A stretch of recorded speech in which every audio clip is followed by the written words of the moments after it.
Good day, I'm Dr. T and welcome to my office. So today I'd like to talk about different types of radiation, where they come from and what we deal with them, or the ways in which we interact with those forms of radiation. These are going to have names that are basically just borrowed straight from the Greek alphabet, effectively A, B, C. This is because we didn't really know what they were when we first discovered them, and you kind of got to call it something in order to talk about it. So the first one I want to jump into is the alpha particle. Alpha particles are helium nuclei, not the helium atom. So it's just the protons and neutrons, no electrons. They'll go pick up electrons later on. This is actually where we get the helium that we have on Earth. Alpha decay occurs in large atoms, so ones that have a fairly large number of protons and neutrons, and as such their nucleuses are unstable. And the way that they will decay, or they will break apart, is typically by alpha decay, or the emission of an alpha particle. In this case, you have a rather large nucleus. It's going to drop its atomic number by 2, its atomic mass number by 4, and in the process giving off an alpha particle. Now, these are very, very ionizing. So alpha emitters, if they get in you, are particularly dangerous. And this would be a classic case like radon, which is the second leading cause of lung cancer, because it's able to irradiate the insides of your lungs. Now, if they're outside of you, though, then they're actually fairly benign, at least the alpha particles themselves. And that's because of shielding. So when we protect ourselves from radiation, we have kind of 3 goals. One, just limit our exposure. As the radiation, or I should say the ionizing radiation, because non-ionizing radiation is non-ionizing. But as ionizing radiation hits, it's going to create ions, potentially causing damage within cells, and those cells have to repair that. Well, the less time you spend around ionizing radiation, the less damage that takes place, and therefore the less repairs need to take place. The other approach is to keep the distance away. All radiation involves the inverse square law, and that is the distance between you and the radiation source. As that increases, the amount of radiation that you actually get hit from the radiation source drops by 1 divided by the distance squared. So it's a fairly dramatic effect if you can keep the distance reasonably far away. Gives you a lot of protection. But the reason that we're protected a bit more from the alpha particles is the last approach, and that's shielding. You put something between you and the emitter. And the goal here is that the alpha particle travels through space, it hits something, and that something then takes any ionizing issues, and it has them and not you. And for ionizing radiation, the amount of substance, the amount of shielding you need varies depending on what it is. For alpha particles, because they're so ionizing, they're very easy to stop, and so simply some cloth, good old plastic, even the dead skin cells on the outside of your skin are enough typically to stop an alpha particle. Now, obviously, if you've got a ton of alpha particles coming across, they're going to still be dangerous, but the real fear for alpha particles is if they get in you. Now, the next type actually turned out to be 2. So this is going to be the beta particle, or I'm going to start with the beta minus particle. These are electrons, so these are going to be emitted from a nucleus when a neutron turns itself into a proton. So mass number will stay the same, but atomic number will go up by 1. These are high energy electrons. They're fairly ionizing, nowhere near as ionizing as alpha radiation, but still fairly ionizing. As such, they're also relatively easy to stop with shielding, although it may take a bit more shielding than what you would see for an alpha particle. This does vary depending on which isotope is emitting the beta minus particle, as there will be different energies for these. Now, there is beta minus, there's also beta plus. A beta plus particle is a positron. This is a proton going into a neutron. And these guys, by themselves, they're kind of a weird one because they don't last long. Positrons are antimatter, and yes, that's not just science fiction, that is science. There is antimatter. It's fairly easy to produce if it's electrons. Once you get anything more than electrons, it's hard to produce.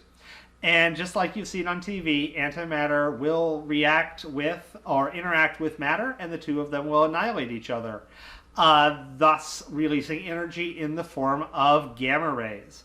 And that leads me into the third type of radiation. Gamma rays are typically found from nucleuses that are rearranging themselves after radioactive decay of the alpha or beta variety, or other forms of modification to the nucleus, the protons and neutrons will wish to reshuffle into a lower energy state, and that gives off a gamma ray, which is a photon. Whenever you see the word ray in the title of a radiation, that implies it's a photon.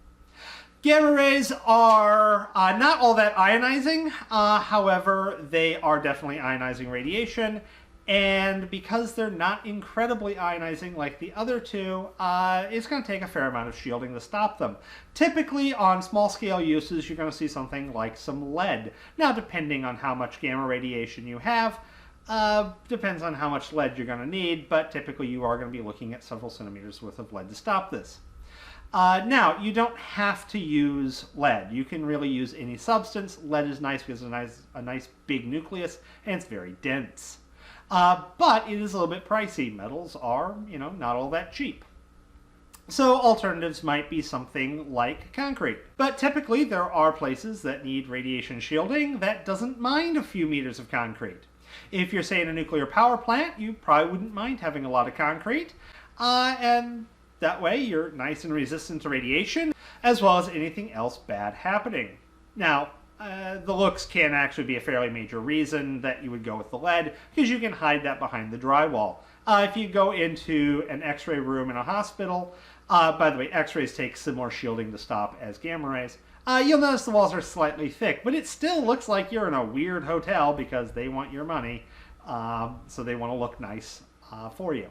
Now, of course, concrete's not free either. Another choice, which is even cheaper, would be water. You're going to need lots of water to do this, but water is so cheap that people pipe it in and spray it on their lawns.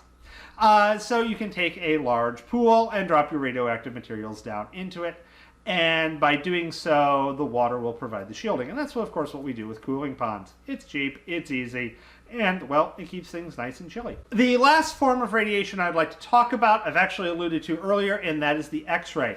X-rays don't typically come from the nucleus. Instead, these are going to come from the core electrons. So if you remember, when you have an atom and an electron drops from an excited state into a ground state, then it's going to release a photon. Now, typically for the valence shell, those are going to be either in the visible spectrum or maybe ultraviolet. They're going to be around something that you can see. However, the closer you get to the nucleus, the higher energy those electrons are going to be. If you were to, say, remove an electron from the core, or one of the innermost electrons, then the other electrons would shuffle down to fill the hole, and in response give off a fairly high energy photon. This is going to be an X-ray. Now, there's a couple of ways for an atom to have lost one of its core electrons. One approach is known as K-capture. In this case, a proton captures one of the innermost electrons and converts itself into a neutron. Alternatively, ionizing radiation could have hit the atom and thus caused an electron to be removed, and that electron may happen to have been a core electron. We actually see this in a technique known as XRF. In this case, you bombard your sample with high-energy electrons and look at the X-rays that come off, thereby telling you what types of atoms you have, because these X-rays do give you a spectrum just like visible light, except for it's a much higher energy photon. This is a useful technique, commonly coupled with scanning electron microscopy.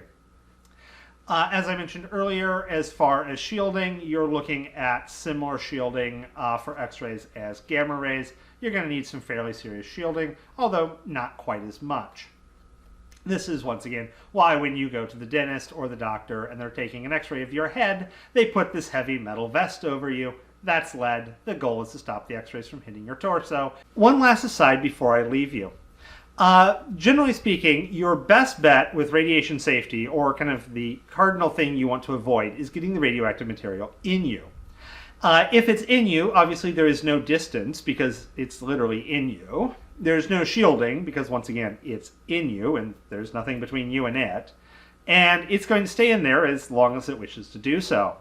Therefore, chemical hygiene, or in this case, radioactive isotope hygiene, is particularly important since you want to avoid consuming, inhaling, or some other way getting the material in you. Now, for certain medical procedures, it is important that the radioactive material go in you for diagnostic purposes. Things like PET scans, which have positron emitters floating through your bloodstream and thereby allowing the X-ray imager to see where your blood is flowing. In these cases, when you have radioactive isotopes that are floating around in you, a couple of features. One, they typically are almost always gamma emitters. Because these tend to have more penetration, they're able to travel through more material, they will hopefully go clean through you and not actually do any ionization of you. Additionally, these isotopes typically have very short half-lives, so they release all the radioactive energy very quickly and therefore stop irradiating you, and as such, limit your time exposure. So with that said, have a wonderful day. I'll see you in later videos.